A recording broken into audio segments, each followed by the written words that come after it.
When you think about movies that changed animation, Who Framed Roger Rabbit is right at the top. It's chaotic, it's stylish, and it's pure fun.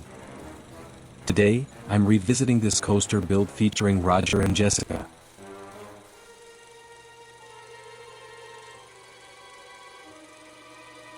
The goal here was to get those clean, expressive lines that make the animation feel alive. It's not just about the burn. It's about capturing that distinct 80s does 40s aesthetic. Bringing these two from the silver screen onto a piece of timber?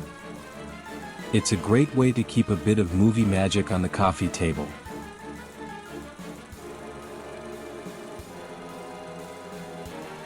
Looking back at this, I'm really happy with how the characters pop. It's a simple piece, but it tells a massive story in animation history.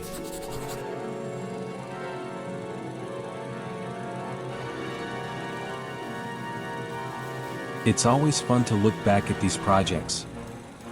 Who's your favorite tune from Who Framed Roger Rabbit?